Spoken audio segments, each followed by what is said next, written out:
Hi, my name is Gautam, and I actually stay in Malkajgiri itself. Like, I had this back pain. It's been 1.5 years. I have tried many treatments like chiropathy, oil massage, physiotherapy especially, but it didn't work out as much like what I expected. I strongly suggest homeopathy. You people can carry on with the homeopathy. Area Malkajgiri, and doctor name is like Nagesha Rao, and the clinic name is Neocare Homeopathy. జయ శ్రీమన్నారాయణ. నేను మీ icon astrologer Gattupalli Suresh Babu. అయితే మనకిప్పుడు నవగ్రహాలు 9 ఉంటాయి, ఛాయాగ్రహాలు 2, మొత్తం 11 అయితే మనము హిందూ సాంప్రదాయ ప్రకారంగా మనం ఎక్కువగా భావించేటువంటి గ్రహాలు ఏమిటంటే మనిషి యొక్క స్థితిగతుల్ని మార్చగలుగుతాయి. నైటే కోటీశ్వరుడు అవ్వచ్చు, నైటే భిక్షాధికారి అవ్వచ్చు. అలానే గ్రహాల యొక్క స్థితిగతులు, అలానే మనిషి జీవితంలో గ్రహాలే కాకుండా ఆ యొక్క దశ అంతర్దశలు గోచార ప్రకారంగా చంద్రుడు ఏ రాశిలో ఉన్నాడు, చంద్రుడితో పాటు ఏ గ్రహము ఏ రాశిలో ఉంది, ఏ స్థానంలో ఉంది మనం పరిశీలన చేసినట్టయితే కనుక ఆ ప్రకారంగా ఇప్పుడు దశేటువంటి దశాంతర్దశలు ఇవన్నీ కూడా పరిగణనలు తీసుకోవాలి. అప్పుడు మనిషి యొక్క జీవితం ఎలా కొనసాగబోతుంది, ఎలా కొనసాగుతుంది, ఇక మీదట ముమ్మట కూడా ఎలా కొనసాగబోతుంది అని కూడా మనము ఈ యొక్క జ్యోతిష్య శాస్త్ర ప్రకారంగా చెప్పదగినటువంటి విషయాలు ఉంటాయి. అలానే మరొక విషయం ఏంటంటే ఈ మధ్యకాలంలో అయితే కనుక జాతకాలతో సంబంధం లేకుండా జాతకాలకి అతీతంగా, అంటే జాతకంలో మనకి ఏం తెలుస్తుంది అంటే కనుక ఈ గ్రహాల యొక్క స్థితిగతులు మారుతూ ఉన్నప్పుడు ఎలాంటి పరిణామాలు ఎలాంటి వెదజల్లుతాయి అనేది ఒకటైతే, మరొకటి ఎలాంటి ఇబ్బందులు ఎదుర్కొంటారు అనేది ఒకటి. ఇకపోతే పెళ్ళి ఎప్పుడు అవుతుంది, అలానే పిల్లలు ఎప్పుడు పుడతారు, వ్యాపారంలో కానీ జాబులో కానీ ఎప్పుడు గ్రోతింగ్ వస్తుంది, ఏ దశలోనూ ఎప్పుడు పుడితే వల్ల ఎప్పుడు గ్రోతింగ్ వస్తుంది ఒకటైతే, పుట్టగానే కొన్ని గ్రహాల వారికి అక్కడ మనకి కొన్ని రకాల ఇబ్బందులు శాంతులు వస్తాయి. ఈ శాంతులు రావడంతో అక్కడ హోమాలు కానీ యజ్ఞ యాగాలు కానీ లేకుంటే జప తపాలు కానీ దానాలు కానీ కొన్ని ఉంటాయి. అవి పుట్టిన తర్వాత బేబీ నెల రోజుల లోపు, అంటే 30-31 దినాల లోపు కనుక ఆ పరిహార నిమిత్తం చేసినట్లయితే కనుక అన్ని రకాలుగా ఇబ్బందులు రాకుండా ఉంటాయి. లేదు అంటే కనుక జీవితంలో ఎప్పుడు కూడా ఏదోటి ఎదుర్కొంటూనే ఉంటారు. అలానే బలరిష్ట రోగాలు అని ఉంటాయి. ఇవి కూడా మనకు రాకుండా ఉండాలి అంటే ఖచ్చితంగా మనము పుట్టిన వెంటనే కాకుండా 30 రోజుల లోపు కనుక ఆ పరిహార నిమిత్తాలు అయితే ఖచ్చితంగా చేసుకోవాలి. ఇలా చేసుకొని పక్షాన ఇక పెద్ద అయిన తర్వాత అయితే బలరిష్ట రోగాలు కావచ్చు, ఆర్థిక పరంగా ఆరోగ్యపరంగా ఏది చేద్దామని ముందుకు వెళ్ళకపోవటం ఇదొక సమస్య అయితే, ఈ మధ్యకాలంలో మరొకటి ఉంది. ఇదేంటంటే కనుక ఇది జ్యోతిష్య శాస్త్రానికి అనుగుణంగా ఉండదు, ఆపోజిట్లో ఉంటుంది. ఇది ఏంటంటే తంత్ర జ్యోతిష్యం. ఈ తంత్ర జ్యోతిష్యం ఏంటంటే జ్యోతిష్యంలో ఉన్నటువంటి విషయాలే కాకుండా ఈ తంత్రంలో ఉన్నటువంటి విషయాలకి ఎదిగేటువంటి వాళ్ళను మనం ఎదుగుతున్నామో అని ఎదుటి వాళ్ళు తట్టుకోలేక, అలానే ఈ ఎదుగుదలని తట్టుకోలేక మనలో ఉన్నటువంటి మంచితనము, ఆలోచన, ఆరోగ్యము, అలానే మన యొక్క చాకచక్యము, సహాయం చేసేటువంటి గుణాలు, మంచి తత్వాలు, బాధ్యత ఇవన్నీ కూడా ఎదుటి వాళ్ళు చూసి గమనించి వీరి యొక్క పేరు, ప్రఖ్యాత, హోదా, డబ్బు, పలుకుబడి అన్నీ కూడా పోవాలి అని చెప్పేసి మన మీద ఎలాంటి ప్రయోగాలు కూడా చేయటువంటి జరుగుతూ ఉంది. ఈ చేసేటువంటి గురువులు కూడా చాలా ఎక్కువగానే ఉన్నారని ఈ సందర్భంగా చెప్పుకోవచ్చు. ఇకపోతే హిప్నాటిజం, బ్లాక్ మ్యాజిక్, వశీకరణం, చాతబడి, అష్టదిబ్బందన, స్పిరిట్, భాగల్ముఖి, భానుమతి, యక్షిణి, ధూమావతి, రూపావతి ఇలాంటి క్రియలతో కాకుండా ఇంకా కూడా ఎన్నో రకాలైనటువంటి పద్ధతులతో క్రియలతో కూడా మనిషిని హింసించడం, మనిషిని జయించడం, మనిషిని ఎంతో దానికి దిగదార్చడం ఇలాంటివి చేస్తూ ఉన్నారు. కాబట్టి ప్రతి ఒక్కరు కూడా జాగ్రత్తగా ఉండండి. మన పర్సనల్ విషయాలు కూడా ఎవరికి షేర్ చేయకండి.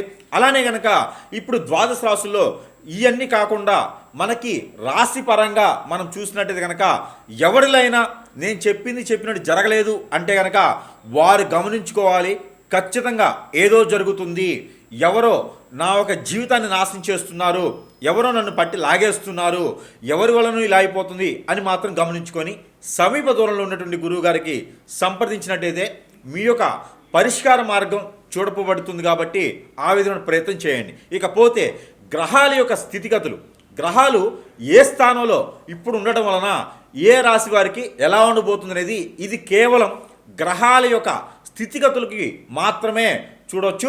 ఇక వేరే సమస్యలు అంటే మీకు ఏదో జరుగుతుందని మాత్రం గమనించుకోవాల్సి వస్తుంది. ఇకపోతే మనకి మొదటిగా ద్వాదశ రాశుల్లో ఒకటైనటువంటిది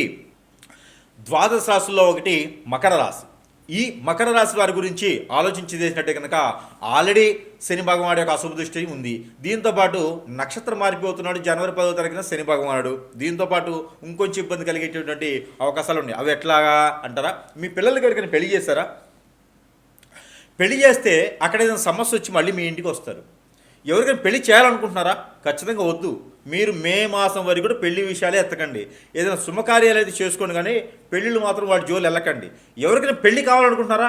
మే వరకు ఆగండి. 2020 సంవత్సరం మే వరకు ఆగండి. ఎందుకు అంటారేమో, మే వరకు ఆగలేదనుకోండి పెళ్లి పందిట్లోనే విడాకులు తీసుకోవాల్సి వస్తుంది. కాబట్టి ఆగండి. ఇకపోతే ఈ వ్యాపారంలో ఎవరైనా ముందడుగు వేయాలనుకుంటున్నారా? ఖచ్చితంగా వద్దు. ఉన్న వ్యాపారం చేసుకుంటూ వెళ్ళిపోండి. ఎవరైనా విదేశీ ప్రయత్నం చేస్తున్నారా? ఏమొద్దు. విదేశీ ప్రయత్నం లేదు, ఏం లేదు. ఉన్న దగ్గరే ఉండిపోండి, ఏం పర్వాలేదు. నెక్స్ట్ వచ్చేటువంటి తరుణం ఉంది.